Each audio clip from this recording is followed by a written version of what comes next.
धर्म का वो हिंदुस्तानी है। धर्म सबके अलग अलग है। कोई सिख धर्म को गोविंद मतलब गुरु गोविंद को मानता है, कोई जैन समाज को महावीर को मानता है, कोई अपने अपने समाज के सबको अपने अपने देवता मानते हैं। तो हमारा भी धर्म है गौड़ी धर्म, जिसके लिए हमें मांग उठानी चाहिए कि सारा समाज अगर इस तरह का अगर है तो हम प्रकृति के पुजारी हैं, हमारे देवी देवता, अरे हम शक्ति के प्रतीक है, पुजारी हैं। शक्ति कौन है? हमारे पेड़ पौधे, प्रकृति जो है हमारी सब कुछ है। अगर हम उनको मानते हैं, हमारे तो बड़ा देव हमारा इष्ट देव है जो हिंदुस्तान के लाखों करोड़ों उसके प्रति आस्था रखते हैं, इतने बड़े देव जो हमारे इष्ट हैं। तो आप बताइए कि ऐसी परिस्थिति में लोग कहते हैं कि गणेश जी को मत मानो, भगवान राम को मत मानो, हम रावण के वंशज हैं। तो मैं एक बात कहना चाहती हूँ, रावण के वंश हो या मेघराज के वंश है, अरे रावण तो सबसे बड़ा ब्राह्मण था, बड़ा विद्वान आदमी था, वो तो हिंदू था ना। तो वंशज भी हुए तो पूरा आदिवासी समाज जो अपने आप को कहता है वो तो केवल उसकी बुराई को लेकर हिंदुस्तान उसको रावण का जो अहंकार था उसको लेकर मनाते हैं, लेकिन वो बहुत बड़ा विद्वान भी था। लेकिन मेरा कहने का मतलब है कि हम पूरे 12 करोड़ देश के जनजाति समाज अगर जो है तो वो हमारे गोंडी समाज हमारा धर्म है। 8वीं सूची में इसके लिए हमारी मान्यता मिलना चाहिए, इसकी मांग करना चाहिए। जैसे दूसरे धर्मों की मान्यता दी, उस विषय में आपको शिक्षा के क्षेत्र में जागरूक होना चाहिए। क्या आप नहीं चाहते हैं कि आपके बेटे इंजीनियर बने, डॉक्टर बने,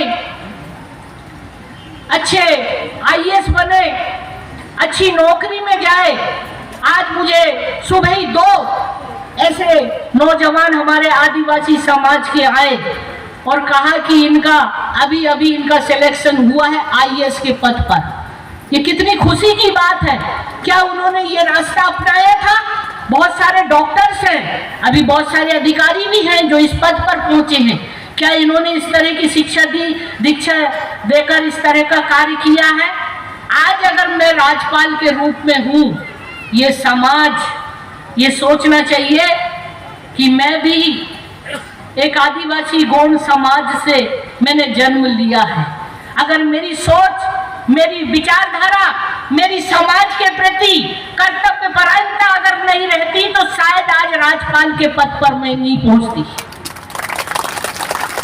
और मैं आपको इस बात के लिए आह्वान करना चाहती हूं कि अगर समाज का विकास अगर करना चाहते हैं तो संगठित होकर संविधान में जो हमें अधिकार दिए हैं उसकी मांग करें और उसके लिए सरकार, प्रशासन, शासन के सामने जिस दिन आप संगठित होकर अपनी आवाज को उठाएंगे, दुनिया की कोई ताकत नहीं है जो आपको आगे बढ़ने से रोक सके।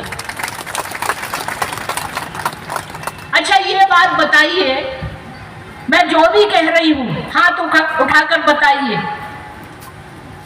मैं समाज के हित के लिए बात कर रही हूं कि नहीं? बताइए कैसा लग रहा है? बोलिए जय बड़ा देव। चलिए, मुझे बहुत अच्छा लगा है कि आप मेरी एक एक आवाज को सुन रहे हैं और ये बात मैं दिल से बात कर रही हूं। मुझे किसी की चिंता नहीं, किसी से डर नहीं।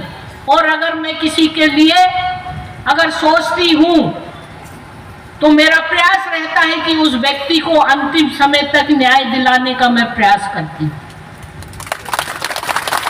और ये मुझे खुशी है अध्यक्ष जी, इस गौंड समाज के माननीय श्री उमा शंकर रामपोर्ते जी, आपने मुझे यहाँ बुलाकर और इतनी बड़ी संख्या में मैं देख रही हूँ समाज को इकट्ठा किया है।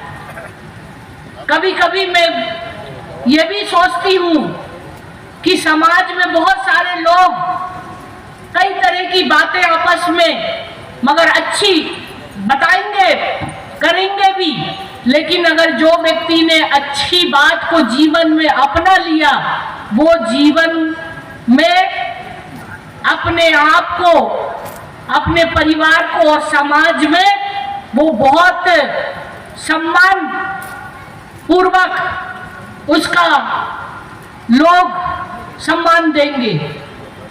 क्योंकि कई बार ऐसा होता है कि हमारा, मैंने कहा ना कि जो एक सीधापन है, कई बार अच्छी चीजों को हमारे व्यक्ति बहुत कम अपनाते हैं, जो टेढ़ा मेढ़ा चलता है उस पर जल्दी झुक जाते हैं।